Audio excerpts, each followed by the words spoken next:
everyone. Welcome to the FTP Funds Transfer Pricing session number 8. Today, I would like to walk you through the FTP curve construct. As you know, FTP curve construct is one of the most important things in the FTP framework. This is because this benchmark will be a first starting point to price products. And first of all, let's start with the overview. What is the market practice regarding the FTP curve construct? And then I will walk you through some examples. So Oliver Wyman FTP survey of 78 banks across Europe, Asia, and Middle East came to the conclusion that 100% of European banks use market interest rates in the construction of their FTP curves. And 73% of these use issuance prices quoted to the bank. So this is the typical construct when you have the bottleneck is on the asset side, because you are driving asset momentum and you're expanding your balance sheet. Therefore, you need to find a way to fund this balance sheet and this growing asset side. And you will do it through access to the capital market. You will do it through the bond senior debt issuances. And as you know, these are quoted in the market. This is also subject to the changes based on the market perception of your own credit riskiness. So if this changes, then of course the quote of the bond could also change. So usually this is the price which determines the longer end of the FTP curve in this particular setup. Quite recently, because I would agree with this survey, but I would say that this was the case, or this is the case of internationally open banks, which are working in many jurisdictions, across many jurisdictions, and which are focused on the asset momentum. So they are growing the asset side. Meanwhile, the banks which are smaller or medium-sized bank, they would be usually focused on deposit market, and they will be funding the balance sheet through deposit market. And then you would ask the question automatically, so what then? If I have this deposit market only at my disposal, how can I set up the FTP curve? And yeah, this is also quite recent problem, because before financial crisis we had, and also slightly after, we had this particular situation where banks or bigger banks were trying to expand the volumes and balance sheet was growing.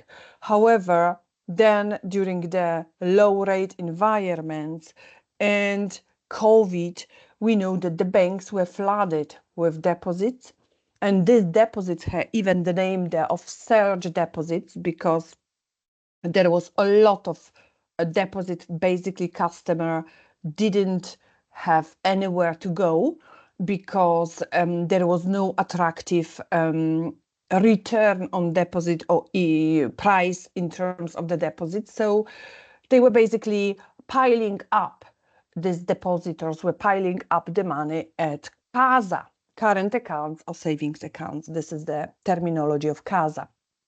So, of course, this would be the second situation, which is not the one which we are just looking at through the review or oversight. We are focused on the situation which is number 2. And then you have the number 3 situation, which is the situation when you are basically having this internal model where you are funding your balance sheet through deposits, but of course you are not like flooded by deposits, so you have the excess deposit position, surge deposit, but you are just operating like, trying to keep equilibrium. So you are trying to have, you have to still price those deposits in line with your competitors. So of course you are paying the true cost for those deposits. At the same time, you are growing your balance sheet, not at the extent as in the first model.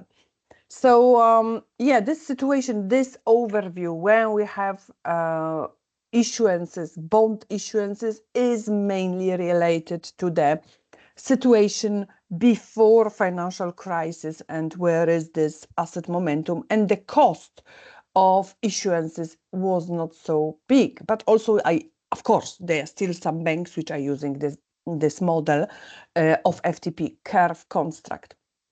So as you can see, in Asia, the number was slightly lower because only 42% use issuance rates. And then we have reallocation, quite interesting point on reallocation of liquid asset buffer on lab. As you know, and we discussed it already, we have absolutely the requirements which is the part of the FTP framework, to charge out the cost of the contingent liquidity, so of the stochastic cash flows. And the reason for this is because in the situation when the rates are low or lower or normal, you usually run negative cost of carry, which means that this lab has obviously the cost, which is not going to stay within ILM, is not going to being, the drag to the profitability of the ILM unit, but must be to charge out because the requirements for holding lab is driven by business units and not by ILM. ILM obviously is in charge of calibration of the size of lab, and also on the structure of lab, remuneration on lab, but definitely so ILM is not holding HQLA or cash, whatever is the composition of lab for itself. They are doing it because that there is the requirement under Basel III when we must hold liquid asset buffer. Okay, but coming back to our models. So as I mentioned already, you have 3 different setups. So the first one is when you have loans growing very fast and expanding, and you have some portion of deposit base to fund those assets, but unfortunately it's not enough. So you have to find other sources of funding, and you will be doing it through access to capital market. And this is what will be determining, given this is business unit, this is business unit, you will be determining your FTP curve based on your issuances, especially on the long end. But we will come back to this point. And then you have the second model, when you have bottleneck on the let's say on the asset side, because you are full of deposit. You see the deposit is the main source of funding, the unique source of funding. You have the deposits piling up, you are flooded by deposits, and then you are not able to invest all this cash into assets. And maybe because you have some constraints in terms of lending, or maybe because you don't have sufficient opportunities, investment opportunities. So the residual amount of deposit is invested in capital market. So in this situation, this will be again your FTP curve, which will be constructed. And here usually, what is the composition of treasury book, these government bonds. So in this model, the curve is set up through the government bond curve. And next one is the last one, which is now becoming the most common with the situation where we have, a portion of majorities deposit, you have also asset growing nicely, then you have HQLA, and you have, or may not have, or you may have some access to capital market, and therefore you will be trying to find FTP curve which reflect or support your commercial strategy and business model. So let's go through the situation where we will be constructing here the FTP curve for a bank with access to retail market only. And this is quite interesting situation because you will be here using also the behavioral assumptions for your CASA. So you will be using the attrition or attrition assumptions. As we know, and maybe I should here give some introduction at if you model or when you model the CASA, then you always determine several factors. The first one is what is volatile portion of CASA. This quite often is called hot money. Then what is the stable portion? And the stable portion is usually divided in two.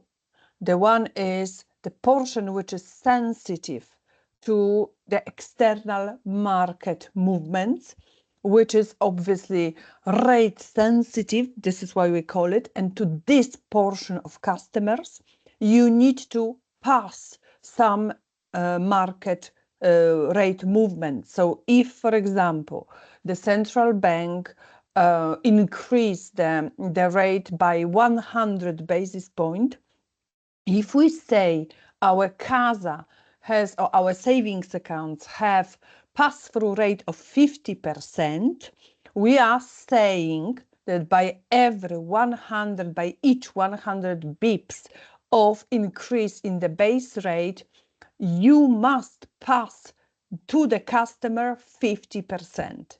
So 50 bips in this particular case. So you will be, otherwise you will lose those customers. So if you want to hold them, they stay with you because stable portion is for long term, but it is floating, like floating rate funding. And finally, you have the portion which is core. This portion is non-risk sensitive. This portion is known also lazy money, and they are staying with you for long time. They usually we are paying 0 or almost 0 interest rate, and they are staying for you regardless any market changes and whatever. And this is for the long term. So before you start setting up this curve through this model, you need first those assumptions. This is why we are coming, because you have some kind of amortization profile of this CASA, and CASA will be, you will have today you have, for example, your book, CASA book. Imagine it is like picture, like a snapshot of your balance sheet. And today you have, imagine for the portion of your CASA of 100, you have 100 today. Then tomorrow you will, in 1 month you will lose some portion. In 2 months you will lose some portion again. So on and so forth until you end up that, you will lose the portion, your amortization subject up to the, amortization profile, and with no new business assumption, you will go under 0, so to 0, where your balance drops to 0. So this is the assumption which you will be applying in this model. So knowing this amortization profile of your CASA through the mortality rate analysis, or through, also uniform amortization, monthly amortization up to, let's say, 10 years. So you have average life of your CASA of 5 years. You will be just assuming this, and I will show you very soon how it works. So also, when you are funded with 100% of deposits, usually CASA is not the only one form of deposits. You are also, you would be definitely willing to have also some term deposits. For 1 year, term deposit means that you will be having this for 1 year, fixing the rate with the customer for 1 year, then or for 2 years, or for 3 years, or for 5 years. They are up to longer time. So you will be probably in this model relying on the CASA during the short time period, because you have majority, assuming that they will be staying with you, and then over the longer periods, you will be using your time deposit. So definitely you need first have your funding curve, or TLP, so term funding spreads. We just said in the previous session that FTP is a composition of two components. Its first one is from the interest rate risk perspective, and another one is from the liquidity perspective. The second component is known TLP, term liquidity premium, and this TLP is exactly what we are designing here in this. And this is very important because basically when we are designing the FTP curve, the first curve, which is the curve, risk-free curve, is reflected by the market and is the same for everyone in the same jurisdiction. For example, if we are in UK, we have SONIA curve, and SONIA curve is basically for every bank the same. So we are taking the curve from Bloomberg or other market data provider, and we are plotting the curve. Meanwhile, TLP, no, it's different because it depends on your own funding structure.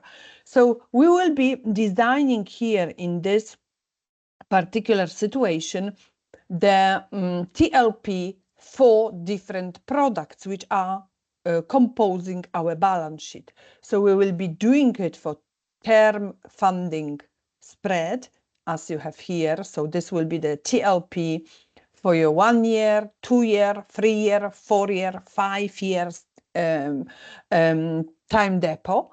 And of course, you have this one TLP, which is for your side deposit. And of course, this is the constant, because as we know that, you have the one cohort, and the cohort is at the same price. Yeah. So TLP today at this point of time is the same for this cohort, particular cohort.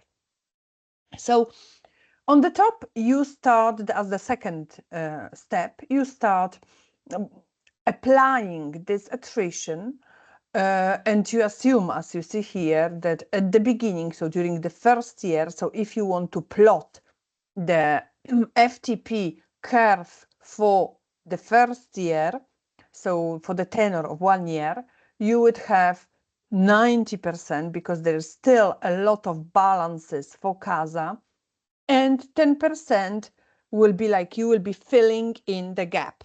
Through what? Through other, more expensive funding sources. This is what you decide what you would like to do.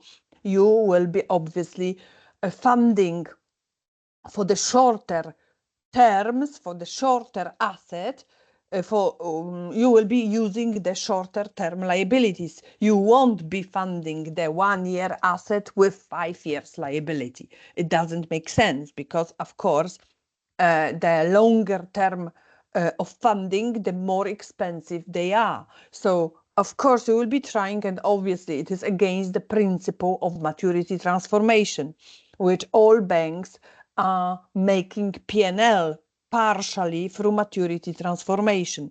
So your interest will be to fund shorter asset with shorter liabilities. So you will be basically trying to match the funding sources with different assets. So, of course, it's not always that possible, but this is the principle which you have here. So you have lower tenors will be funded by majority of CASA for 1 year. Imagine, so the question here is, how am I funding my 1 year asset today? What is the proportion of funding of 1 year assets? So you will be basically doing the composition. 90% is CASA, 10% is FTD, because you are filling in the gap. You are first designing this attrition. What is your amortization profile of CASA? And you see that after 2 years you are losing additional 10%, after another year 10%. So like you are using every year 10% of your CASA balances. This is your assumption here. This is the assumption, of course. And the rest needs to be filled in by something, yeah, because asset must be funded. It's funded 100%. So how do you fund it? You are funded it through 60% is CASA and residual 40% through FTDs. Each tenor of FTP curve in this particular example is blended FTP. So blended TLP, I should say, blended TLP.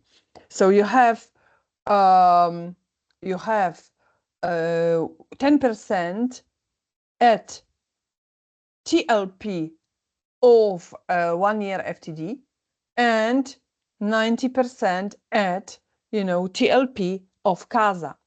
And again, 20% here is TLP of FTD and 80% is TLP of CASA, and so on and so forth. This is where you see your FTP curve, which is in the middle or something in the middle between your term funding spread of FTDs, deposits, term deposits, and of course your CASA spread. So basically this blended curve will be something in the middle. So it will be like average cost of funding as a function of side and term funding spread and their composition over time. So this is basically how you look at this. So imagine that you have the term today, your proportion, your funding proportion is that you have 53 term deposit and 47 is CASA. So as of today, you have this situation. And then over time, you assume certain amortization profile on CASA side. So you will be having, your assumptions regarding how long they will stay with you, this 47% of CASA, and how they behave over time. So what is the decay rate of these balances over time? And the rest, you will be filling in the gap through FTDs. So in this way, you can calculate the your FTP curve as the blended curve between those two funding sources. And yeah, so this is one of the possibilities. So you can see here that you have the step number 1 is collection of actual cost of funds and composition. So what is the composition as of today? Then you need to know also amortization profile. Then you have the you calculate what is the composition, funding composition for each time bucket. So it's the combination between the decay profile of CASA and the 100% of term deposit. And eventually you will see the whole FTP curve as this middle, being in the middle between the FTD's curve and the curve of CASA. So you will have, obviously depends on the for how long the longer attrition period, then you are benefiting from the lower cost of funds for longer. And then your FTP curve, like here, is the green one, which is lower. You see that it is not so steep like the red one. Meanwhile, in the red one, we see that there is, mortality ratio is faster. So basically the CASA is dying earlier, and therefore you are quicker filling in the gap through expensive FTDs. So the curve goes up. And the one in the middle, when the attrition is higher, is lower than for less, they are staying with you, this CASA is staying with you, but of course a bit longer than in the case of the red curve. During the next FTP session, I would like to show you another case where you have the bank funded by a composition of deposit and wholesale funding. But for today, I hope you enjoyed the session, and good night.